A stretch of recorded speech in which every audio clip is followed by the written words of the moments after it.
ಅರಸ ಕೇಳ್ ಕಲ್ಪಾಂತಮೇ ಗೋತ್ಕರದ ಪಾಳಯವೆತ್ತಿ ಬಿಟ್ಟುದು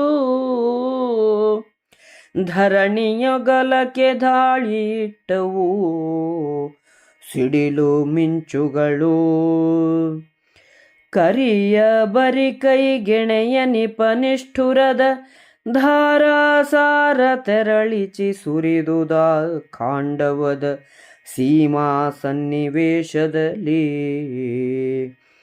ಆ ಸಕಲ ಸಾಗರವನೊಂದೇ ಶ್ವಾಸದಲ್ಲಿ ತೆಗೆದೆತ್ತಿ ಮುಗುಚಿದವಿ ಸಮಸ್ತ ಬಲಾಹವ ಕಾವಳಿ ಬನದ ಮಧ್ಯದಲ್ಲಿ. ಏಸು ಸಾಹಸ ಸತ್ವತನ ಗುಂಟೈಸರಲಿ ತಲೆಯೆತ್ತಿ ಜಲದಲ್ಲಿ ಘಾಸಿಯಾದನು ವಹ್ನಿ ನುಡಿದನು ಕೃಷ್ಣ ಪಾರ್ಥರಿಗೆ. ಕಲಹವಿಂದ್ರನ ಕೂಡೆ ಕಲ್ಪದ ಮಳೆಗಳಿವು ಮಾಣಿಸಿದ ಊಟವ ನೆಳೆದವಣಲಿನ ತುತ್ತನರ್ಜುನ ಕಾಯ್ದುಕೊಳ್ಳೆನಲು.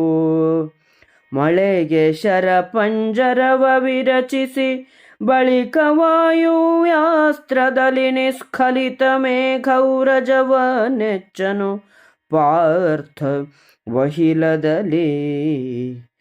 ಏನ ಹೇಳುವೆ ನರಸ ಪಾರ್ಥನ ನೂನ ಶಕ್ತಿಯನುರುಬಿದನು ಪವಮಾನ ಶರದಲ್ಲಿ ಪುಷ್ಕಳಾವರ್ತಾದಿ ಘನಘಟೆಯ.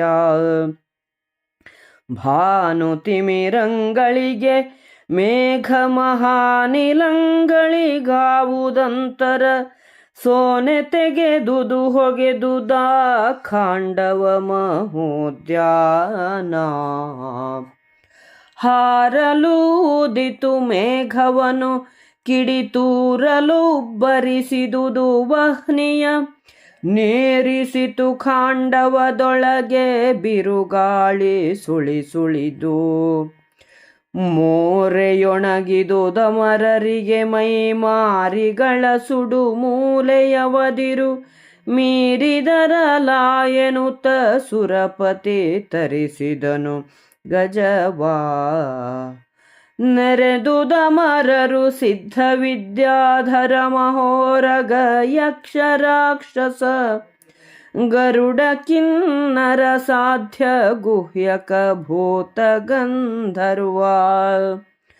ತರುಣಿ ವಸುರುದ್ರಾದಿಗಳು ಮೋಹರಿಸಿದರು ಮುಂಗುಡಿಯಲಂದ್ರ ಇಂದ್ರನ ಸಿರಿಯರ ಭಸವನೇನ ನೆಂಬೆನು ಭೂಪ ಕೀಳೆಂದ.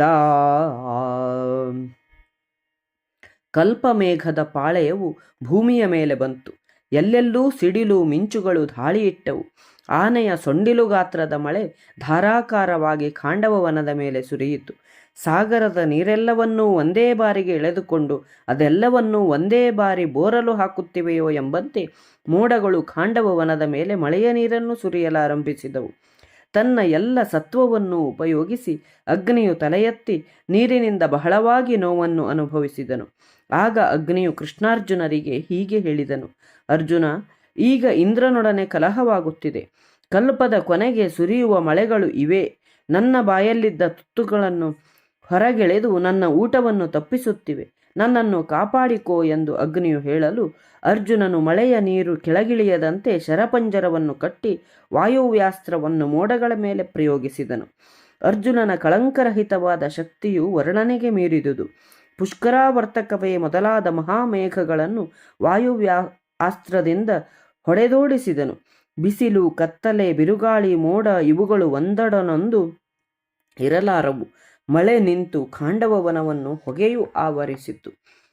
ಬಿರುಗಾಳಿ ಬೀಸಿ ಮೋಡಗಳನ್ನು ಹಾರಿ ಹೋಗುವಂತೆ ಮಾಡಿ ಖಾಂಡವವನದೊಳಗೆ ಸುಳಿದು ಉರಿಯು ಹೆಚ್ಚುವಂತೆ ಮಾಡಿತು.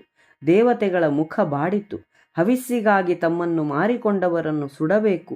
ವಾಯುವ್ಯ ದಿಕ್ಕಿನ ಪಾಲಕನು ತನ್ನ ಎಲ್ಲೆಕಟ್ಟನ್ನು ಮೀರಿದ್ದಾನೆ ಎಂದು ಇಂದ್ರನು ಐರಾವತವನ್ನು ತರಿಸಿದನು. ದೇವತೆಗಳು, ಸಿದ್ಧರು, ವಿದ್ಯಾಧರರು, ಮಹಾಸರ್ಪಗಳು, ಯಕ್ಷರು, ರಾಕ್ಷಸರು, ಗರುಡರು, ಕಿನ್ನರರು, ಸಾಧ್ಯರು, ಗುಹ್ಯಕರು, ಭೂತಗಳು, ಗಂಧರ್ವರು, ಆದಿತ್ಯರು 12 ಜನ, ವಸುಗಳು 8 ಜನ, ರುದ್ರರು 11 ಜನ ಇಂದ್ರನ ಮುಂದೆ ಬಂದು ನಿಂತರು. ಆಗ ಮಹಾರಭಸವಾಯಿತು.